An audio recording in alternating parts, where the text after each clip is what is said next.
สามประการอันมีพระพุทธพระธรรมพระสงฆ์กุลพ่อกุลแม่กุลครูบาอาจารย์กุลศีลธรรมกรรมฐานจงมาปกห่มรักษาครูบาอาจารย์พระเจ้าประสงค์ทุกรูปปกห่มรักษาปอออกไม่ออกศรัทธาตั้นสาธุชนคนดีผู้สนใจใฝ่ในธรรมทุกท่านขอถวายความเคารพแสดงความนับถือพระมหาเถระพระเถรานุเถระเจ้าคณะพระสังฆาธิการครูบาอาจารย์เจ้าที่เปิดวิทยุฟังอยู่ที่วัดที่ว่าเวลานี้บ่ว่าจะเป็นหลวงป่อหลวงลุงตุลุงตุปีตุน้องเพื่อนสหธรรมพระสงฆ์ทั้งหลายจุตนจุองค์ขอความสุขความเจริญในธรรมความผาสุกตั้งใจความสบายตั้งกายจงได้บังเกิดแก่ญาติโยมทั้งหลายทุกคนทุกท่านได้เวลาแล้วเนอได้เวลาแล้วถึงเวลาแล้วได้เวลาสำหรับการรับฟังธรรมะอันเป็นสาระประโยชน์ทางด้านพระพุทธศาสนาน้อมธรรมคำสอนขององค์สมเด็จพระชินวรสัมมาสัมพุทธเจ้าได้มาปะมาพบมามาเล่าสู่บรรดาพ่อแม่พี่น้องพ่อออกไม่ออกศรัทธาท่านสาธุชนคนดีทั้งหลายแล้วภัยที่ยังบ่ลุกเตื้อก็เกียมตัวลุกมาได้แล้วเน้อเกียมตัวลุกมาได้แล้วหลับลุกเจ้ากินพักดังปายหลับลุกควายกินพักดังเก้าลุกเจ้าได้หลายลุกควายได้น้อยหลับลุกเจ้าเป็นเจ้าดังหลายหลับลุกควายปาเฮือลูกหลานเป็นหนี้เป็นข้าเน้อตื่นมาเหียเนอลุกมาเหียเนอลุกเนอลุกเนอลุกลุกลุกลุกตื่นตื่นตื่นตื่นตื่นตื่นได้แล้วลุกได้แล้วญาติโยมท่านทั้งหลายลุกเจ้าตื่นตัวเจ้าบัวกับหันเยื่องนานาพังพร้อมลุกควายบอตันหนตางกีดก้อมก้าตัวบอต้อมปุ่นอายจุงเก่งเข้าไว้อย่าไปเฮือขวายต่อหน้าสบายจำไว้เนอเจ้าจำไว้เนอเจ้าอรุณสวัสดิ์ธรรมะสวัสดีสวัสดียามเจ้าศรัทธาญาติโยมท่านผู้ฟังทั้งหลายยินดีต้อนรับเข้าสู่รุ่งอรุณวันใหม่ปะกันเจ้านี้เป็นเจ้าของวันพุธที่16เดือนกรกฎาคมพุทธศักราช2568วันนี้เป็นวันเดือน10เหนือแฮม6ค่ำวันที่16พอดี16ก็6ค่ำวันพุธเป็นวันโกนวันดาวันที่18ก็เป็นวันพระวันศีลวันพุธนี้7ค่ำวันฮือก็8ค่ำมาปะกันในรายการเสียงธรรมแสงอรุณดำเนินรายการโดยอาตมาภาพพระครูอภิวัฒนวิกรมวัดปากดังเจริญตำบลดอยหล่ออำเภอดอยหล่อจังหวัดเชียงใหม่ เ เป็นผู้รับผิดชอบดำเนินรายการพระวันนี้ก็บอกให้สมบูรณ์ระใดนะญาติโยมมีอาการเจ็บคอเสียงก็ลู่จะหายมีอาการตั้งแต่ตะวามาแล้วก็วันก่อนก็มีงานตะวาก็มีการอีกเนาะวันนี้ก็เลยมาเข้ารายการเกริ่นนำให้หน่อยแล้วจะเปิดเทปธรรมะก็เทปของตัวเก่านั้นนะตั้งแต่ปีอย่างนี้ปี612561 7 ปีที่แล้วเดี๋ยวนี้68เข้ารายการตี5จัดรายการเมื่อ7 ปีที่แล้วนี่อย่างพ่องโหเด้อเวลาตี5นั่นน่ะก็จะเอามาเปิดเนื้อศรัทธาถ้าว่าฝืนจัดรายการต่อก็กลัวว่าวันพุกวันฮือเสียงก็จะเสียงหายให้มะอย่างกันบ่เมื่อยบ่ไข้อย่างนะศรัทธาญาติโยมเรื่องจะว่าอากาศมันน่าจะเปลี่ยนฝนตกเนาะอากาศมันเปลี่ยนเสียงก็เปลี่ยนไปบ่ฝืนที่จะตัวเก่าบ่ฝืนตัวเก่าเพราะว่าเหมือนจะมีบึดกับเหมือนจะมีงานเขาดำงานเขาดำที่บ้านช่างทองปุ่นในเมืองปุ่นนะตำบลสุเทพแล้วก็วันที่19ธรรมสัญจรที่ตุ้งโป่งชัยมงคลไม่วางก็งานมันต่อเนื่องเนาะใจเสียงทั้งนั้นทั้งได้ไปบรรยายไปเทศน์ก็ถนอมเสียงไว้หน่อยแล้วก็วันนี้มาตอนบึดก็จะได้มาเข้ารายการแถมอยู่บ่าย 3วันนี้ได้ไปไหนบ่าย 3 ถึง 5 โมงบึดแมลงก็จะมาเข้ารายการอยู่ผ่านระบบออนไลน์เนี่ยศรัทธาญาติโยมก็ก่อนที่จะเปิดเทปนี้ก็จะถึงเรื่องกิจกรรมที่จะเกิดขึ้นแถม 3-4 วันไปตั้งหน้าคือการที่เราจะไปตานเตียนกันไปตานเตียนที่อำเภอเสมิงวันที่20เนอะศรัทธาญาติโยมหลายท่านหลายคนก็อาจจะลืมไปกะบางท่านอาจจะเกิดใจเพิ่นบอกไปตานแล้วกะนะก็ไปตานนั่นแหละไปตานเหมือนเดิม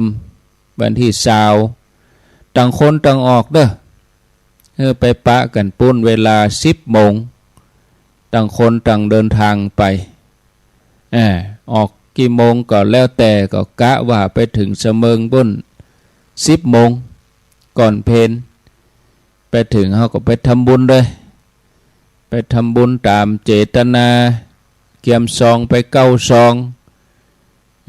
เอารถออกคนเดียวต่างคนต่างไปบ่ได้ไปรวมกันที่ไหนบ่มีจุดรวมตั๋วคือต่างคนต่างไปเนอะศรัทธาญาติโยมแต่ละคนแต่ละท่านก็ไปเองจัดรถจัดอย่างกันไปเองที่เราจะไปตานกันอำเภอเสมิงวันที่20ก็ที่วัดเสมิงใต้ศรัทธาญาติโยมไปรวมกันที่หั่นจุดเดียว9 วัดเสมิงใต้อำเภอเสมิงจังหวัดเชียงใหม่นะวันที่20วันอาทิตย์ที่20เดือน10แรม10ค่ำบ่ตรงวันศีลแล้วก็ไล่หาศรัทธาที่บอกว่าขอเอาตัดวันเสาร์วันอาทิตย์ก็ไล่หานั่นแหละไล่หากูยังถ้าตรงวันศีลก็พระคุณเจ้าบ่สะดวกตรงวันทำงานศรัทธาบางทีก็ให้ลูกของหลานไปส่งก็บ่สะดวกอันนี้ก็เอาเป็นว่าบ่ตรงถึงวันศีลบ่ตรงถึงวันทำงานไล่หาศรัทธาเนอะวันอาทิตย์ที่20 กรกฎาคมอำเภอเสมิงไปตานที่วัดเสมิงใต้เวลาประกาศข่าวสาร ก็ศรัทธาญาติโยมก็จำก็เขียนไว้แต่ถ้าไปเมืองการนี่บ่อู้ตัวเพราะว่าคนเฒ่าเพิ่นจำสับสนถ้าแล้ววันที่20เขาก็เอารายละเอียดที่เขาจะไปเมืองการมาอู้เอาวันที่20นี่มันแล้วก่อนก็มาอ่านคนเฒ่าจะจำสับสนกันเนาะเอาละเด้อญาติโยมก็ในภาษานี่มันจะติดขัดน้อยเพราะว่าทำวัดเจ้าโดยทำวัดเจ้าตีสี่เกิงเนี่ยก็ต้องทำวัดกว่าจะแล้วก็ปน6 โมงปลายเนี่ยก็ช่ำจับเวลาที่เราจะมาจัดรายการแถมก็อย่างใดก็บดีเนาะศรัทธาก็จะพยายามถ้าเป็นช่วงแมลงก็ดีถ้าบัดติดศาสนกิจต่างใดก็จะมาเข้ารายการเมื่อคืนนี่ก็พอสะดวกอยู่ก็มาเข้ารายการเนาะเจ้านี้ขออนุญาตศรัทธาไว้เพียงเตยกันเนาะต่อไปก็ฟังเทปเก่าเวลาบอกเบอร์โทรกำเดียวจะเป็นเทปบ่ต้องโทรเนอะญาติโยมเพราะว่าอยู่ในช่วงที่อาตมาจะต้องไปทำวัดเนาะถ้าเขาจะเอาเทปอย่างอื่นเปิดมันก็เดี๋ยวคนเฒ่าที่เพิ่นลูกมาฟังเพิ่นบอกคุ้นหูท่านพระครูบัดจัดรายการแล้วนี่เห็นมั้ย เสียงหายไปจากหน้าปัดวิทยุก็เอาเทปเก่าเปิดให้ฟังก่อนนะเอาเทปเก่าเปิดให้ฟังประคับประคองไปก่อนแล้วก้อยปากันแถมใหม่บึดบ่าย3 โมงเนาะขอเจริญพรทุกคนทุกท่านเด้อ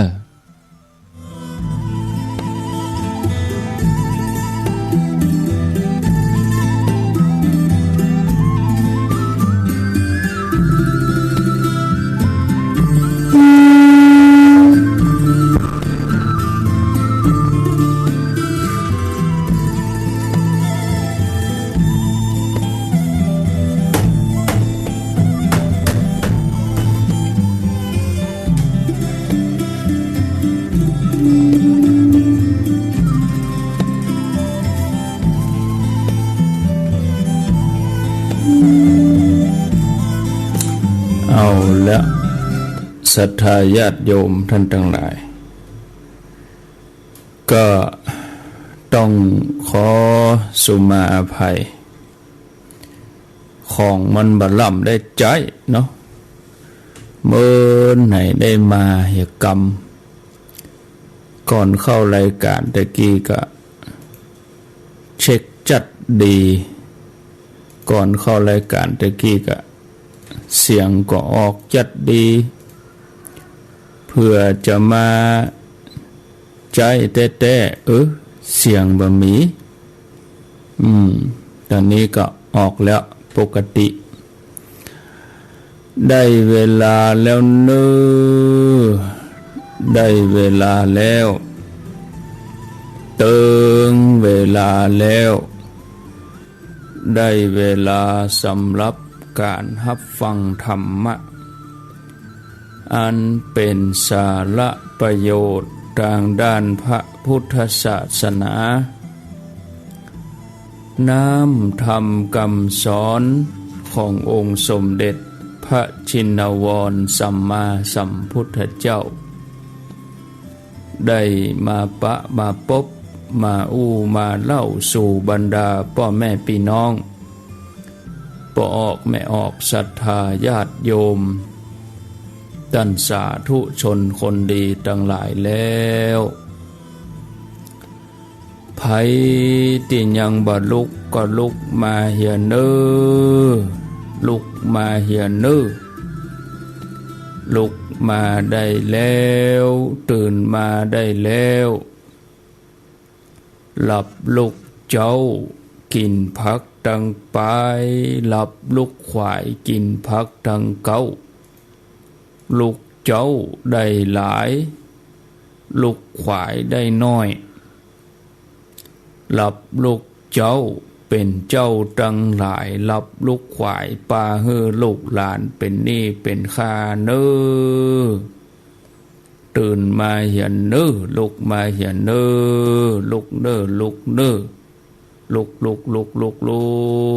ตื่นได้แล้วลุกได้แล้วญาติโยมท่านทั้งหลายลูกเจ้าตื่นตัวเจ้าบัวกับหันเนื่องนาพังพร้อมลูกควายบดตันหนตางกีดก้อมก้าตัวบดต้อมปุ่นอายจุงเก่งเข้าไว้อย่าไปฮื้อขวายต่อหน้าสบายจำไว้เน้อเจ้าจำไว้เน้อเจ้าอรุณสวัสดิ์ธรรมะสวัสดีสวัสดียามเจ้าศรัทธาญาติโยมท่านทั้งหลายยินดีต้อนรับทุกท่านเข้าสู่รุ่งอรุณวันใหม่ปะกันเจ้านี้เป็นเจ้าวันการวันอังคารที่17เดือนกรกฎาคมพุทธศักราช2561วันนี้เป็นวันเดือน10ออก5ค่ำพร่ำว่าเป็นวันการ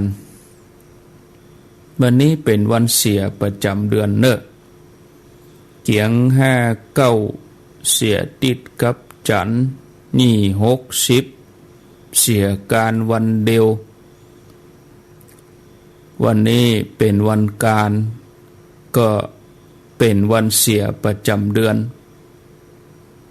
10นับจากนี้ไปแห่ม1อาทิตย์ก็จะเข้าพรรษาวันอาสาฬหปูชาวันเข้าพรรษาก็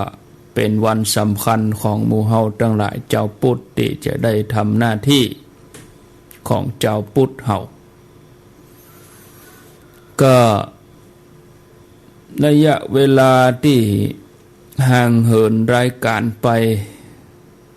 ก็เป็นเวลาอยู่45วันฝากรายการให้ครูบาอาจารย์เปิ้นก็ทำหน้าที่อย่างดีรายการมาเจ้าก็ท่านพระครูวรธรรมนาถสลับสับเปลี่ยนท่านพระมหาประสิทธิ์ธรรมาภินันโทพ่องตนนั้นตนนี้แต่บางตนก็อาจจะบ่ได้ยินเนื่องจากว่าระบบ Facebook เข้าบ่ได้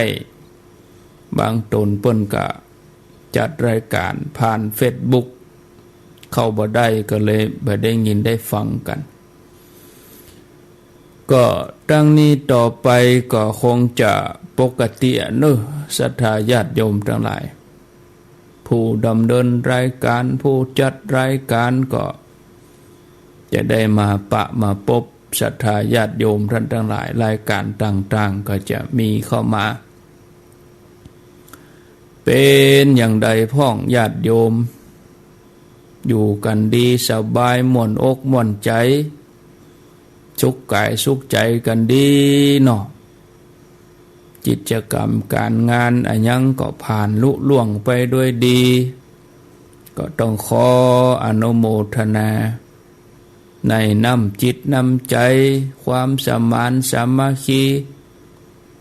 เป็นน้ำหนึ่งใจเดียวกันของครูบาอาจารย์พระเจ้าพระสงฆ์ที่เฮาร่วมกันจัดรายการเป็นแห่งจิตแห่งใจเป็นกำลังใจให้กับศรัทธาญาติโยมที่เปิ้นติดตามฟังรายการต่างๆนั่นก็มีผู้ฟังรายการแต่ละประเภทเบาว่าละอ่อนเบาว่าคนหนุ่มวัยทำงานคนเฒ่าคนแก่แต่ว่าโดยอัตราส่วนเนี่ยคลื่นนี้ สถานีนี้เวลานี้จะมีผู้ฟังเป็นผู้ที่มีประสบการณ์ผู้สูงอายุตลอดจนถึงวัยทำงานนี่เป็นไปนักคนหนุ่มคนกำนี่ก็จะมีพ่อแต่บ่หลายส่วนใหญ่นี่จะเป็นผู้สูงอายุคนเฒ่าคนแก่ลุกมาเมื่อเจ้าหนึ่งเข้าทำกับเข้าพ่องก็จะไปทำการทำงานก็เปิดวิทยุไว้3 โมง 4 โมงก็ได้ยินแล้วก่อนหน้ารายการที่อาตมาจะเข้าเมื่อตะกี้นี้ก็เป็นรายการสัพเพเหระปกิณกะใกล้แจ้งดำเนินรายการโดยท่านชัยวัฒน์นาคเสโนจัดรายการอยู่ที่วัดพระธาตุดอยน้อยตอนนี้อาตมาอยู่ที่วัดปักตังเจริญตำบลดอยหล่ออำเภอดอยหล่อจังหวัดเชียงใหม่หลายท่านว่าโอ้เป็นจะได้ถึงสลับไปสลับมาก็เพื่อความสะดวกเหมือนยัง40 กว่าวันก่อนนั่นก็ท่านพระครูวรธรรมนาถเปิ้นก็อยู่ที่วัดหนองเหียงนั่นจัดรายการก็สะดวกสบายสะดวกถึงท่านพระครูสะดวกถึงคนขับรถบ่ต้องได้ลูกเจ้าถ้าเฮามีเทคโนโลยีอย่างนี้นี่โอ้เข้ารายการ5 โมงก็กว่าจะลุกมาก็เปิด4 โมงก็โดนทางมันกั่งมันฝังมันโอ้เอาอย่างมาตั้นอย่างมันจะฉุกละหุกวุ่นวายก็ญาติโยมก็ได้ยินได้ฟังรายการแต่ถึงเรื่องการจัดรายการนี่คนฟังนี่ยังได้ก็ได้คะแนนมีเสียงออก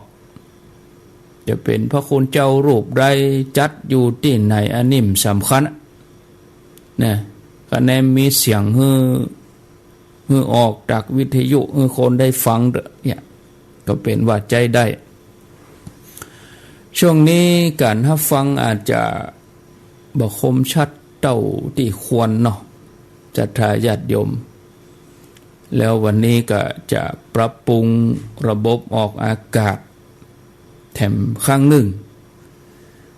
ตอนแรกก็นึกว่าช่างจะมาสัก8 โมง 9 โมงติดต่อไปแต่ว่าเพิ่นจะเข้ามาตอนบ่ายฉันเพลแล้วเรียบร้อยก็ดีเหมือนกันบ่กังวลเพราะวันนี้ญาติโยมเพิ่นจะมาเลี้ยงเพลถ้าว่าช่างมาง่ายนี่เป็นว่าอาตมาต้องแยกล่างละกังวลโดดขึ้นโดดล่องเนาะก็เดี๋ยวก็ไปสถานีเดี๋ยวก็ปิกมากินข้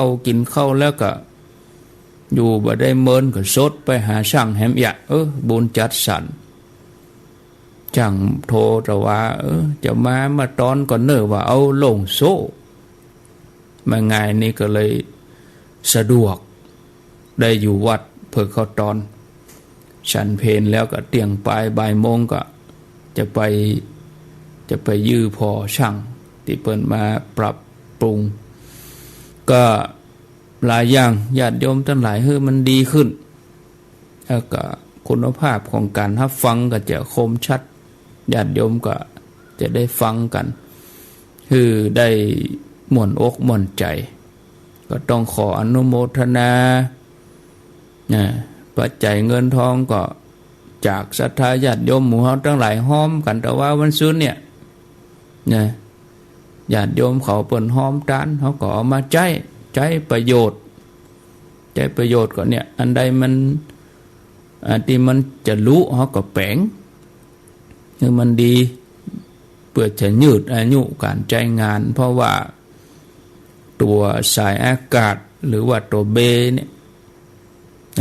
ตั้งแต่เริ่มเปิดมา91นี่เป็น10 กว่าปีแล้วก็เนี่ยยังไม่ได้เปลี่ยนกำเตือน อย่างเฮาทั้งหลายเอาสายไฟตากแดดตากฝนนะเนาะเหมือนไปมันก็มีกฎมีหยังมันมาเกาะมาหยังก็ทำให้การส่งออกทางคลื่นนี่มันบ่ค่อยดีบ่ค่อยปกติแล้วก็ดัด2 รอบแล้วเนี่ยเบมันเบี้ยวโดนผ่านร้อนผ่านหนาวผ่านฝนเพราะว่าตัว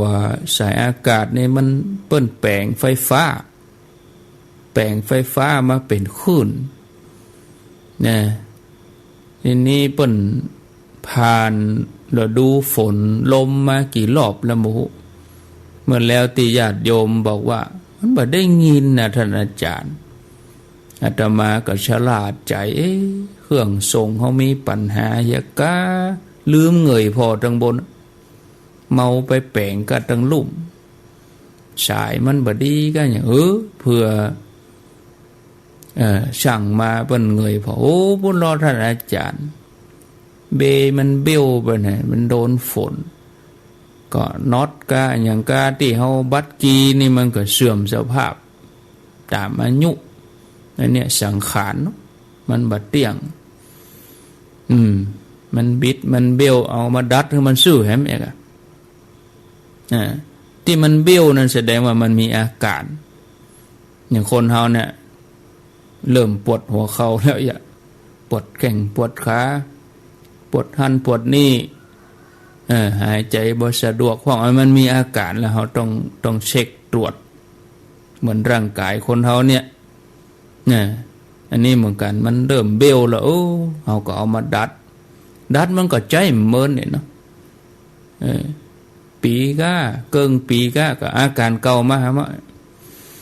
ทีนี้ก็เนี่ยจะได้ผาธนาอาจารย์มาก็ยังบ่ฮู้นะว่าครูบาอาจารย์เพิ่นจะร่วมด้วยช่วยกันศรัทธาจะให้จะหอมปัจจัยเงินทองได้นักได้น้อยอย่างใดก็บ่ฮู้ละตำราก็ถ้าบ่กุ้มก็จำเป็นต้องซ่อมไอ้เนาะครูบาอาจารย์เพิ่นช่วยกันดีก็เลยบอกให้ช่างแปลงเลยเนาะไอ้เนาะแปลงเลยอันนี้ช่างเพิ่นก็แปลงกับจะเป็นไม้ไปเลยเป็นของไม้เป็นอันไม้ก็ยืดอายุได้ให้มันเป็น10 ปีพุ่นเนาะนะอันนี้แปลงครั้งนี้นะอันนี้ก็แจ้งศรัทธาก็จะปิดการส่งกระจายเสียงที่91นี่ปุ่นอันตอนบ่ายพุ่นก่อนหมายความว่าตั้งแต่เจ้านี้จนถึงเมื่อไงจนถึงกินข้าวตอนพวกช่างมาเมื่อใดก็เป็นว่าปิดมาอันน่ะก็พยายามจะฮือแล้วก่อนมืดบ่เกิน5 โมง 6 โมงแลงก็มาค่ำก็จะได้ยินกันปกติเหมือนเดิมอันนี้ก็แจ้งศรัทธาญาติโยมท่านทั้งหลายด้วยญาติโยมท่านทั้งหลายช่วงนี้ใกล้ถึงวาระโอกาสสำคัญวันสำคัญที่เฮาท่านทั้งหลายได้ฮู้กันในฐานะที่เฮาเป็นพุทธศาสนิกชนก็จะต้องฮู้นะต้นปีที่ผ่านมาเดือน2 เดือนก่อนก็วันวิสาขบูชาแต่แหมอาทิตย์หน้านี่ก็วันสำคัญของเจ้าพุทธเฮาก็คือวันอาสาฬหบูชาเป็นวันที่องค์พระสัมมาสัมพุทธเจ้าของเฮาได้ทรง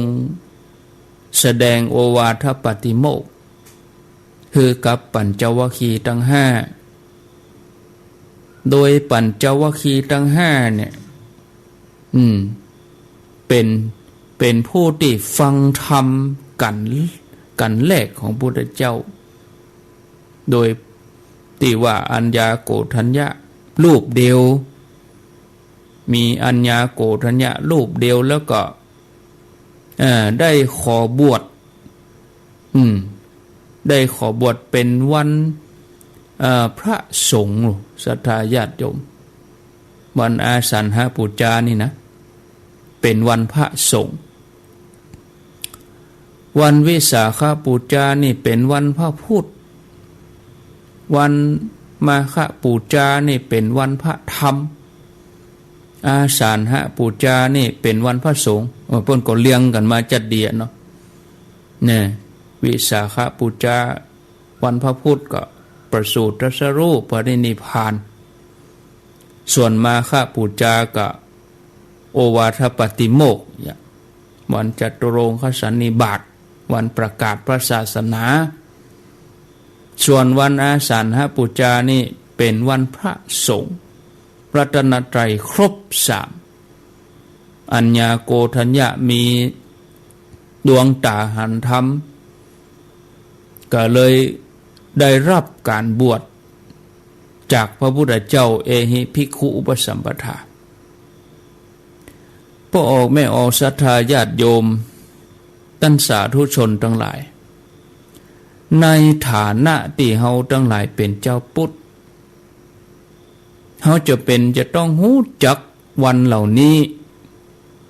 ถ้าเจ้าพุทธบ่ฮู้จักวันหมู่นี้บ่ฮู้เรื่องราวหมู่นี้ไปฮู้เรื่องราวนอกตัวไกลตัวเรื่องของเฮาเป็นเจ้าพุทธเฮาบ่ฮู้เรื่องเจ้าพุทธเฮาไปฮู้เรื่องอื่นที่มันไกลตัวเฮานี่ก็แสดงว่ายังใจบ่ได้เด้อเฮาเป็นเจ้าพุทธอย่างน้อยเฮาก็ฮู้จักประวัติพระพุทธเจ้านะวันสำคัญทางพระพุทธศาสนาเป็นมาเป็นไปจะได้แล้วก็เฮาก็จะต้องแปลงใจให้มีความซาบซึ้งในกุณของพระพุทธพระธรรมพระสงฆ์นะถ้าเฮาพิจารณาอย่างอี้อยู่เป็นประจำยังกับศรัทธาญาติโยมเขาท่านทั้งหลายตื่นเจ้าขึ้นมาก็ไหว้พระสวดมนต์นั่งสมาธิเปิดวิทยุฟังรายการธรรมะอันเนี้ยจะยังความปีติภาคภูมิใจเกิดขึ้นเนี่ยความปีติภูมิใจที่ว่าเฮาได้เกิดมาภายใต้ห่มเงาปารมีธรรมภายใต้น้ำธรรมคำสอนของพระพุทธศาสนาเกิดมาได้ได้พบพระรัตนตรัยเนี่ยเฮาได้อาศัยหลักธรรมคำสอนของพุทธองค์มาประพฤติปฏิบัติจนเฮาปั่มเป่งปารมีทานศีลภาวนาเฮาก็มีความสุขกันอย่างเต็มที่เนี่ยคือชีวิตเฮานั้นมีความสุขความสำเร็จสมหวังฉะนั้นศรัทธาญาติโยมท่านสาธุชนทุกคนทุกท่านตั้งแต่อาทิตย์นี้เป็นต้นไปญาติโยมทั้งหลายเฮาควรจะมาระลึกนึกถึงคุณของพระรัตนตรัยพุทธานุสติธรรมานุสติสังฆานุสตินึกถึงคุณของพระพุทธพระธรรมพระสงฆ์เนี่ยในขณะที่เฮาไหว้พระในขณะที่เฮานั่งสมาธิในขณะที่เฮาฟังธรรมอยู่เนี่ยเฮาจะได้ฮู้ทราบซึ้งคุณที่ยิ่งใหญ่ของพระองค์เนี่ยญาติโยมทั้งหลายเฮาได้ประพฤติปฏิบัติบูชาเนี่ยประวัติของพระพุทธเจ้านี่เป็นประวัติที่ยิ่งใหญ่การบังเกิดขึ้นของพระพุทธเจ้าแต่ละพระองค์นั้นเกิดยากนะญาติโยมบางยุคบางสมัยก็บ่มีพระพุทธเจ้าอุบัติเกิดขึ้นมาเลยเนี่ยโลกนี่ว่างเว้นจากพระสัทธรรมหมู่สัตว์ทั้งหลายรวมไปจนถึงมนุษย์เฮาตัวเนี่ยเกิดมาเมื่อบ่ได้สัมผัสบ่ได้ปะได้พบบ่ได้ประจวบเหมาะกับการเกิดมาของพระพุทธเจ้าบ่ได้ร่วมสมัยอย่างหมู่เฮาท่านทั้งหลายที่เฮาเกิดมาในยุคสมัยนี้เจนเฮาเนี่ยหรือว่าเจนก่อนเจนปูเจนมอนที่เปิ้นได้กินได้ทานที่เปิ้นได้ทำเป็นเนติแบบอย่างให้เฮาได้ฮู้ได้หันก็ถือว่าเป็นยุคสมัยที่เหมาะสมสืบทอดเป็นมรดกมาจนถึงเจนหมู่เฮานี่ญาติโยมทั้งหลายบางยุคบางสมัย บ่ได้ฟังธรรมบ่ได้สัมผัสธรรมะบ่มีพระพุทธเจ้ามาอุบัติเกิดขึ้นโลกก็เลยว่างเว้นจากพระสัทธรรมหมู่เฮาทั้งหลายนี่โอ้ดูต่างสะดวกสบายเปิดวิทยุฟังอยู่บ้านทำงานไปตัวฟังได้หลายๆที่หลายๆสถานีนะทีนี้เมื่อโลกว่างเว้นจากพระสัทธรรมก็เหมือนความมืดที่มันมีแสงสว่างอาตมานั่งอู้อยู่เนี่ยถ้ามีหลอดไฟเขาก็ไปหันกันมืดคือเลือเนี่ยหันกันนะ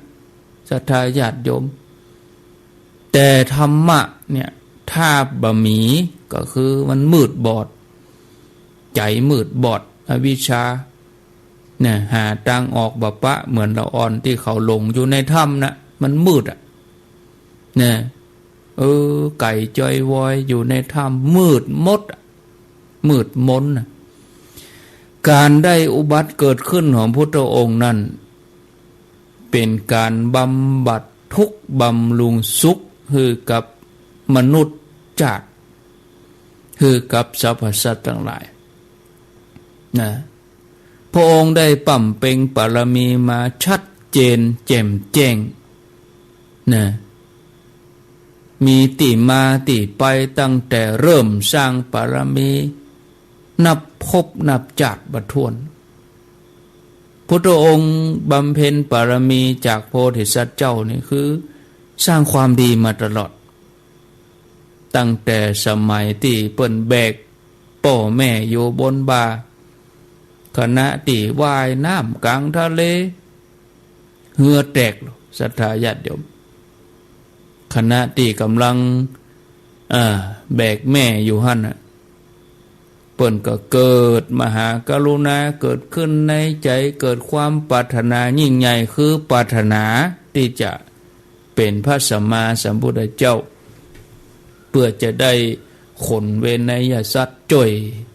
สรรพสัตว์ทั้งหลายให้หลุดพ้นจากความทุกข์ในวัฏสงสารเพราะว่าพุทธองค์เปิ้นพอหันว่าตราบใดที่ยังเวียนว่ายตายเกิดตราบใดที่ยังมีภพมีชาติอยู่เนี่ยยังเวียนว่ายตายเกิดกันอยู่เนี่ยอันนั้นก็จะต้องทุกข์กันต่อไปเปิ้นฮ้องว่าอยู่ในทะเลทุกข์อยู่ในทะเลทุกข์ก็คือว่าต้องวนเวียนกันอยู่เนี่ยว่ายวนเวียนมันบ่หันฟังแล้วก็เมื่อบ่หันฟังบ่พอก็ยังมีอันยังมาเป็นที่ยึดที่เกาะหมู่เฮานี่ก็ยังถือว่าเป็นผู้ที่ท่องเที่ยวไปอยู่นะเนี่ยยังว่ายอยู่ทะเลทุกข์นี่อยู่ในสังสารวัฏแต่ว่าเฮาเกิดมาจากนี้ยุคนี้สมัยนี้เฮาเกิดมาจับเฮาได้ยินได้ฟังพระสัทธรรมเฮาก็ยังมีติเปิกมีสรณะอย่างน้อยเฮาก็บ่ดำพุทธทำไว้เฮายังมีติเกาะติกำขณะที่พระองค์แบกแม่อยู่บนบ่าพระองค์ก็ยังมีความกรุณาต่อสรรพสัตว์ทั้งหลายทั้งที่ตัวเองยังอยู่ท่ามกลางทะเลพอบ่หันฟังแต่ก็ยังตั้งความปรารถนายิ่งใหญ่กลางทะเลหั่นเลยนะพระองค์ก็ฮู้ดีว่าความปรารถนานั้นบ่ใจจะได้มาง่ายๆจะต้องสั่งสมนับพบนับชาติบ่ถ้วนต้องได้มาโดยความลำบากนะบางทีก็ถึงขั้นจะต้องเอาชีวิตเขาแลกเมื่อพุทธองค์ตอนที่เปิ้นปั่มเป่งเป็นโพธิสัตว์เจ้านั้นเปิ้นพิจารณาเปิ้นกึดอย่างอันแล้วเปิ้นก็เริ่มสั่งสมบุญบารมีเหมือนหมู่เฮาทั้งหลายเนี่ยเมื่อเฮาเริ่มฮู้ว่าบาปบุญคุณโทษมีจริงความสุขสบายใจที่เกิดจากการได้ฮื้อเกิดจากการได้ทำเนี่ยเกิดจากการได้ปฏิบัติมันได้รับผลจริงเนี่ยเฮาก็เสาะแสวงหาพระองค์ก็เหมือนกันเมื่อกึดได้อย่างอันก็ เปิ้นก็เริ่มสั่งสมบารมีเพื่อที่จะได้บรรลุตามที่ตั้งใจตามที่ตัวเองได้ตั้งใจไว้ถึงความปรารถนานั้นจะมีอุปสรรคมาคัดขวางอย่างใดก็ตามเหมือนญาติโยมขอทั้งหลายเนี่ยบางทีมันก็มีพ่อกึดจะไปกินไปทานกึดตั้งใจจะเนี่ยอันนั้นก็มีอันนั้นมาแต่คิดแต่ควงใจมีอันนั้นมากั้นมาเกิ่งทำให้เป็นอุปสรรคบอกว่าจะเป็นสังขารร่างกายเฮานี่ก็ดิโรคภัยไข้เจ็บลุกย่างเตี้ยวบ่สะดวกเนี่ยหลายๆอย่างเป็นอุปสรรคแต่เฮาก็ฟันฝ่าบ่ท้อเนี่ยญาติโยมทั้งหลายขณะที่ว่าท้องฟ้าอวกาศโล่งๆเนี่ยเต็มไปด้วยกองไฟลุกขึ้นมาแล้วก็อันนี้อุปมาอุปไมยนะถ้าฮือเตียวไปก็พระองค์เพื่อก็ทรงเดินไปนะเพื่อจะฮือถึงฝั่งนะฝ่าไปญาติโยมทั้งหลายโดยที่ฝั่งแห่งฝั่งหนึ่งเนี่ยจะเนี่ยฮือบรรลุเป้าหมายจะยอมลุยไฟก็ยอมนี่ก็จะไปผ่านเปิ้นห้องว่าผ่านทะเลเพลิงบวาดวันต่อความยากลำบากแล้วพระองค์ก็ทำได้แต่มาจนถึงจาสุดท้ายมาเป็นเวสสันตระมาเป็นเจ้าชายสิทธัตถะเนี่ยหมู่เฮาทั้งหลายก็เหมือนกันเนาะจะต้องมีความมั่นคงหนักแน่นบ่หวั่นไหวเนี่ยบางคนนี่ตั้งความปรารถนาสูงเนาะเขาจะทำมันนั่นเขาจะเนี่ยอันนี้บอกกองมีอุปสรรคนิดๆหน่อย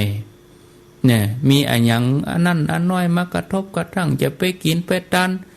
อันนั้นอันนี้มากระทบหูหน่อยกระทบใจหน่อยเลิกอ่ะมันเนี่ยบางทีกำลังด่าครัวแต่เตะขว้างให้กันไปอ่ะเลิกล้มความตั้งใจไปยะเนี่ยบางคนพบกับอุปสรรคปานกลางเนี่ยก็เลิกความตั้งใจแต่พระองค์ของเฮาเนี่ยศรัทธาญาติโยมพุทธเจ้าเนี่ยบางทีอุปสรรคปัญหานั่นปางตายเหมือนกันนะพบกับอุปสรรคปัญหามากมายขนาดที่จะต้องแลกโดยเลือดเนื้อชีวิตพระองค์ก็บ่หวั่นไหวนะญาติโยมทั้งหลายบางท่านจากปรารถนาจะได้พบพระพุทธศาสนาบางท่านก็ปรารถนาจะได้สิ่งนั้นสิ่งนี้ก็แล้วแต่ว่าความปรารถนาของแต่ละคนนั้นก็บ่เหมือนกันศรัทธาญาติโยมเส้นทางของพุทธเจ้าพุทธองค์เขาเนี่ยยาวนานเนี่ยบางทีก็เปลี่ยนความปรารถนาหย่อนลงไปหมายถึงคนทั่วไปนะเป็นอัครสาวกเป็นพระอรหันต์ธรรมดาเนี่ยลดหย่อนลงไปเวลาโดนอุปสรรคปัญหาเปลี่ยนความปรารถนาเนี่ยแต่ว่าพระเจ้าของเราเนี่ยพุทธองค์ทรงมีปณิธานแน่วแน่แห่งกล้าเนี่ยตั้งแต่ว่ายน้ำดำพุทธดำว่ายในต้องมหาสมุทรก็บ่คำนึงถึงอุปสรรคอันเนี้ยกึดถึงแต่เป้าหมายความสำเร็จเปิ่นได้สร้างบารมีนับภพนับชาติบ่ถ้วนจนนะเปิ่นอุปมาว่าพระองค์ได้สละเลือดสละชีวิตเฉพาะที่เป็นเลือดนี่นะนักกว่าท้องทะเลในมหาสมุทรสละเนื้อเพื่อเป็นตาลนักกว่าแผ่นดินในชมพูทวีปนี่บางชาตินี่ควักลูกตาในตาเนี่ยหลายภพหลายชาตินักกว่าดวงดาวบนท้องฟ้าเนี่ยเอาหัวปูจาทำนักกว่าหน่วยบะเป้าที่มีอยู่ทั่วโลกนี่อันนี้เปิ่นอุปมา อุปมาถึงความตั้งใจถึงความปรารถนาอันแห่งกล้าของพระพุทธเจ้าของเฮาญาติโยมทั้งหลายที่ทำอย่างนั้นที่พระองค์เปิ้นได้ทำอย่างนั้นนับพบนับจาดบัดทวนนั้นหลายท่านได้ฟังครูบาอาจารย์เปิ้นอู้ถึงพุทธประวัติหลายท่านก็อาจจะได้อ่านหลายท่านก็อาจจะได้สัมผัสจากสื่อบอกว่าจากทีวีโทรทัศน์หนังสือแม้กระทั่งฟังครูบาอาจารย์เปิ้นเอาแต่ละจาดพระพุทธเจ้ามาเป็นชาดกแต่ทำให้ฟังพ่องอันนั้นอันนี้เวลาทำจบทำอวสานบอกว่าจะเป็นชาดกเรื่องใดก็ตามทำที่เขาฟังในกลางวาสาเปิ้นจะสรุปที่ว่าเนี่ยบุคคลบางพวกก็ถึงโสดาสกิทาคาอนาคาอรหันตายนะอันนี้ก็หมายถึงว่าแล้วแต่บุญบารมีของแต่ละคนแต่ละวันณะแต่ละจาดละจันนั้นนะแต่ละคนเนี่ยมันมีบุญบ่เท่ากันหลายท่านได้อ่านหนังสือพุทธประวัติหลายท่านก็ได้ฟังได้สัมผัสการสร้างบุญสร้างบารมีของพระพุทธเจ้าของเฮาบางทีก็ได้ยินได้ฟังกันมาพ้องแล้วบอกว่าจะเป็นลักษณะจาดกในคัมภีร์ต่างๆพระเจ้า10 จาด500 จาดอันนั้นเป็นเพียงเศษเสี้ยวหนึ่งต่ออันของประวัติที่ยาวนานของพระพุทธเจ้าติดแต่แล้วเนี่ยศรัทธาญาติโยมท่านทั้งหลายการสร้างบารมีของพระพุทธเจ้าถ้าอู้ถึงเป็นตัวเลขนะ20อสงไขยแสนมหากัปเนี่ยโดยที่9อสงไขยแรกเนี่ย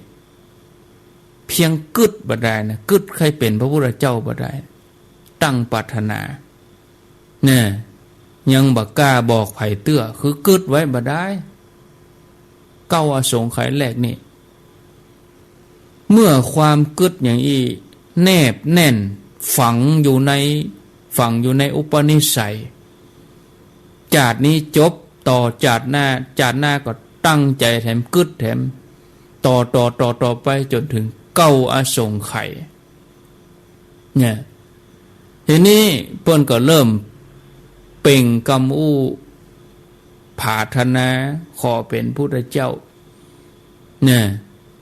อันเนี้ยศรัทธาญาติโยมขอเป็นพุทธเจ้าสักตนหนึ่งในอนาคตการในภายภาคหน้าอย่างเฮาทั้งหลายฟังที่เปิ้นสรุปที่เปิ้นเป็นโพธิสัตว์เจ้าเปิ้นเปิ้นก็ว่าจะกลับได้มาเกิดเป็นเจ้าชายสิทธัตถะตัวละครในชาดกอันนั้นจะได้เป็นนางยะโสธราประชาบดีโคตมีเจ้าชายสิทธัตถะอันนั้นจะได้เป็นสุโธทนะอันนั้นจะได้เป็นอานนท์จะได้เป็นนางสิริมหามายาพุทธมันดาเป็นอันอย่างต่างๆนานาและเปิ้นก็ยังสรุปว่าคนที่เกิดในยุคนั้นก็ได้ปีกมาเกิดในยุคเป็นพุทธบริษัท4นะหมู่เฮาทั้งหลายเนี่ยก็น่าว่าเป็นความโชคดีอยู่ที่ยังได้เกิดมาพบจาดนี้นะได้ยินได้ฟังได้เรียนได้ฮู้นำธรรมคำสอนต่างด้านพระพุทธศาสนาที่นี่ตอนที่เปิ้นได้ปั่มเพ็งบารมีเนี่ยก็ยังมีพระพุทธเจ้าหลายๆพระองค์ได้มาอุบัติเกิดขึ้นก็ได้ได้พบตั้งปรารถนาเนี่ยแล้วก็ยังบ่ได้ยืนยันแล้วก็ยังบ่ได้รับกรรมพยากรณ์เตื้อเปิ้นก็สร้างบารมีมาโดยที่บ่ท้อถอยเนี่ย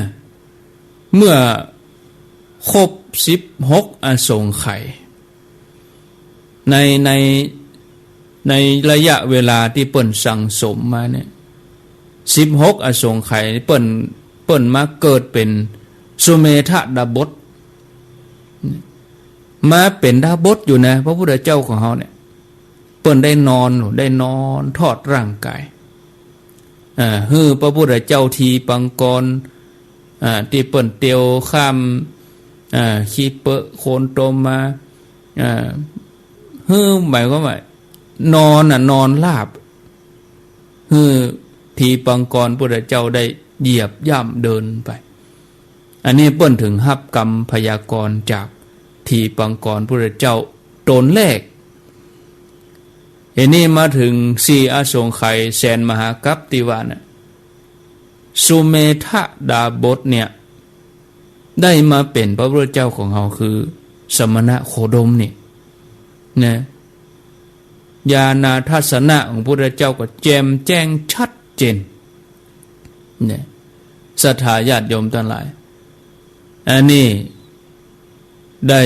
เอามาอู้ฮือศรัทธาญาติโยมทั้งหลายเพื่อจะเป็นกำลังใจนะโดยที่ญาติโยมบ่ต้องไปท้อแท้ท้อถอยเฮานี่เวียนว่ายแต่เกิดมากี่ภพกี่ชาตินี้มีโอกาสดีแล้วนะควรจะประพฤติปฏิบัติเอาทุนที่เฮามีอยู่เนี่ยทุนก็คือบุญเก่าที่เฮามีอยู่เนี่ยมาเสริมเติมต่อบุญขึ้นไปแถม